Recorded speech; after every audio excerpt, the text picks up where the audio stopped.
Back 18 after 9 o'clock South African time.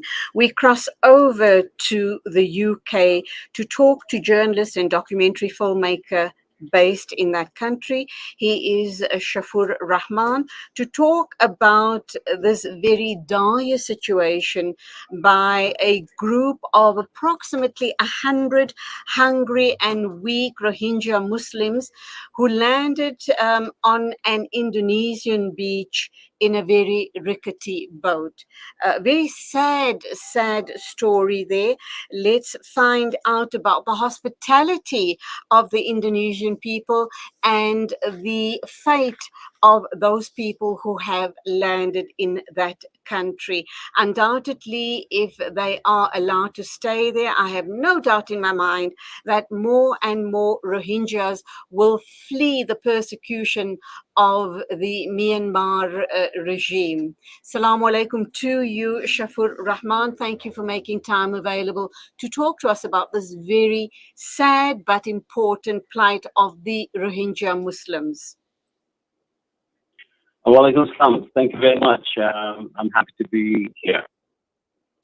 Okay, now after weeks of being at sea, we understand that more than 100 Rohingya people were found on a beach in Indonesia, in the northernmost province of Aceh. This group comprises men, women, and children, 58 men, 21 women, and 35 children. And we understand that the Indonesian people have given them shelter. The villagers were all very willing to help them. What more do we know about this situation? I think one thing to note is that this is not a new development. In recent years, in fact, since 2012, countries in the region, not just Indonesia, but also Malaysia and Thailand, have experienced waves of boat arrivals from Myanmar because of the persecution going on there. In fact, the period between 2012 to 2015 was devastating. I mean, the numbers of people arriving and the numbers of people dying at sea. So it's not a new thing at all. Indonesia, firstly, has to be congratulated for rescuing these Rohingya refugees. I think it's worth noting that pushback still operates in the region. So, for example, countries like Malaysia and Thailand will see these boats coming in and they'll push them back out to sea. We've had horrendous instances in 2014 when people were actually towed out by the authorities, left to die, abandoned at sea. So, Indonesia deserves recognition for that they allow these refugees to come in. But a regional solution really must be found. It also says a lot about these people who have allowed them, the Rohingya people, help them onto their island, because these are simple fisher folk who have very little amongst themselves, and yet they were prepared to share their homes and shelter with these 100 Rohingya. Having said that, you touched on Thailand and Thailand. We also understand that traffickers promise the refugees a better life in Muslim dominated Malaysia, which has been a popular destination for the boats.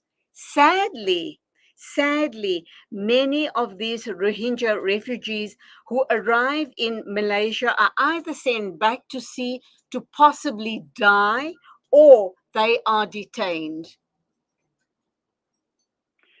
Absolutely. And there's also the horror story of jungle camps in both Thailand and Malaysia. So, for example, the traffickers, if they do manage to offload refugees to some corner of some island, they are taken to a jungle where they're held. Further money is extracted from the families of refugees. If that money is not forthcoming, they're killed, they're beaten to death. I myself have visited these locations in Thailand and Malaysia. So it's really, the ordeal is simply unimaginable. But yes, I mean, the fishermen in Aceh, Indonesia, have rescued these people. It's worth mentioning that Indonesia, even though it's not a signatory to the Genocide Convention, the Refugee Convention of 1951, it does have a law, a rather comprehensive law passed in 2016 about rescuing people in distress, people in boats in distress near Indonesia, and then what to do with them. So it does have that kind of law to help these refugees. But that's not to say that things are easy for refugees there. In Indonesia, they will have no right to work. In Indonesia, they will have no right to stay. In fact, Indonesia will look for third country resettlement, and that is a very, very slow process.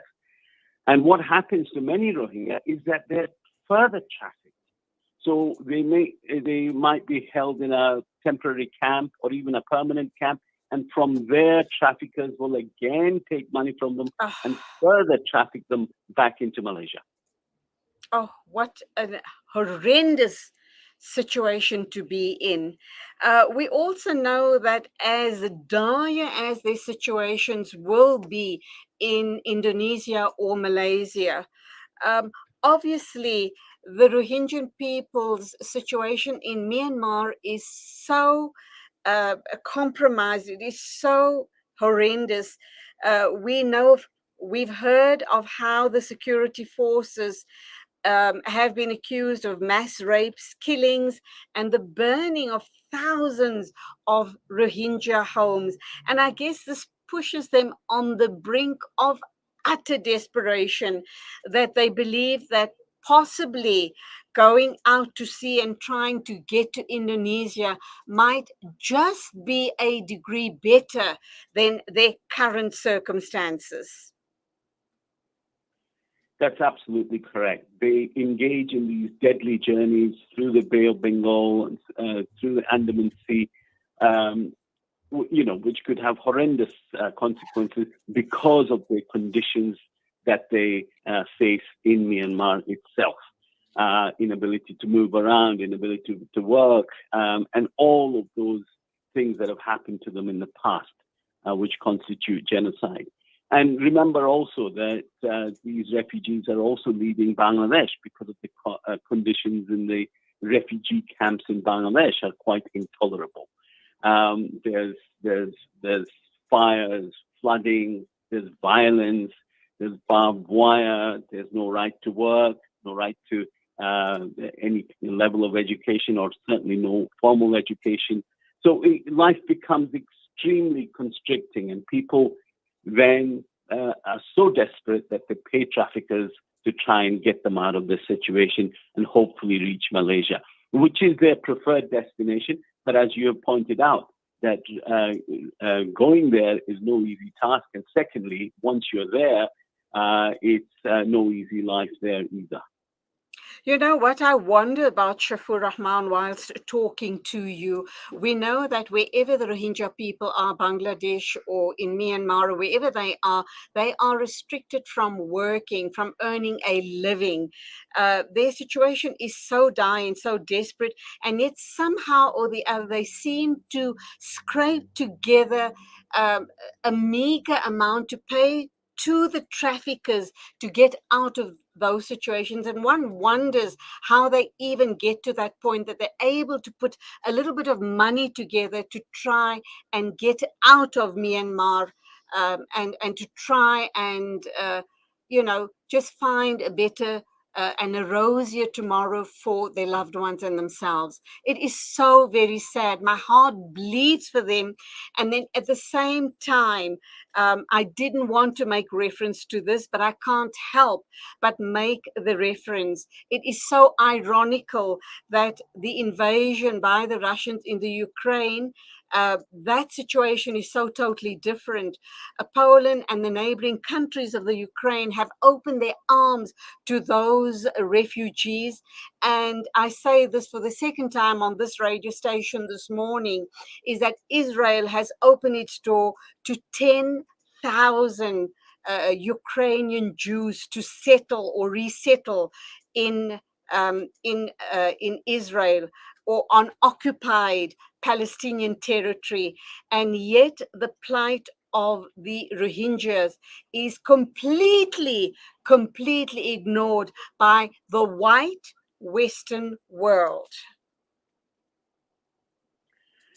I think you're right to say that the ordeal is so unimaginable that, but still the Rohingya are taking these journeys. There's lack of food, there's lack of water in the boats, there's no opportunity to bathe for months and months. There's people suffering, dying, there's starvation, dehydration, disease, you name it. People are beaten to death. Children I've interviewed 2 children who saw their mother die and then thrown overboard. So you can imagine that despite knowing these stories, people still are taking these risks. Regarding the bigger issue of refugees and how the world responds to them, it's really interesting. Bangladesh opened its doors, welcomed them. Bangladesh Prime Minister was seen as the mother of humanity for opening the borders to them.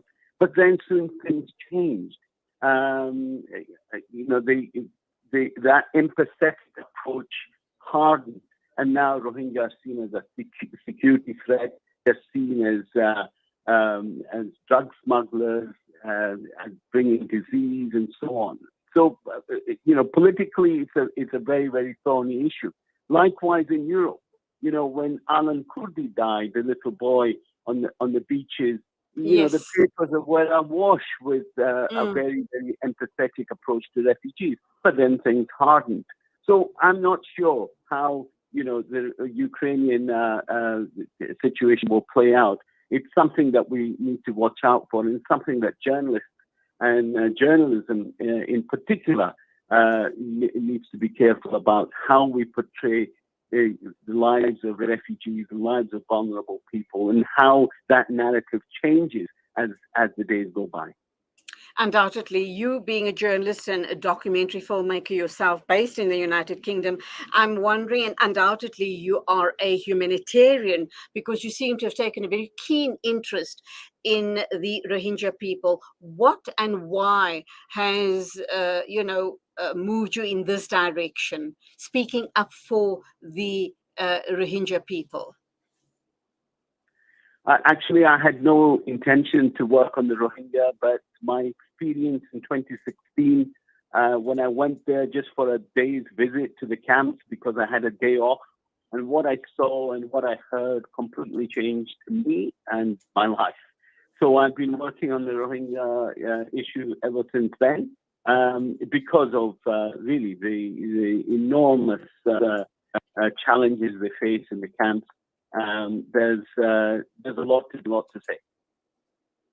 Are you working on a documentary documenting the lives of the Rohingya? Because it sounds absolutely unimaginable. It is horrendous. It actually gives me goosebumps as we speak. I can't even begin to understand how these human beings are put through all of this hardship. So I'm wondering if there's a documentary in the pipeline. Yes, it is. And in fact, it is about sea journeys that Rohingya take. And it's really because in September of 2017, 4 weeks after the start of the Rohingya exodus, if you like, I saw so many dead children. I've never seen so many dead children in my life. It was a disturbing scene by the Bay of Bengal, and will remain with me for the rest of my life. When a boat had sunk, and there were so many drowning. And it is that film that I'm trying to make at the moment. How long do we wait before that film is released? I'd love to watch it. No pressure. Please ask my funders. But please ask my funders how long that will have to be. No, obviously this is current now. These are the issues that need to be seen by people now and talked about now. So hopefully as soon as possible.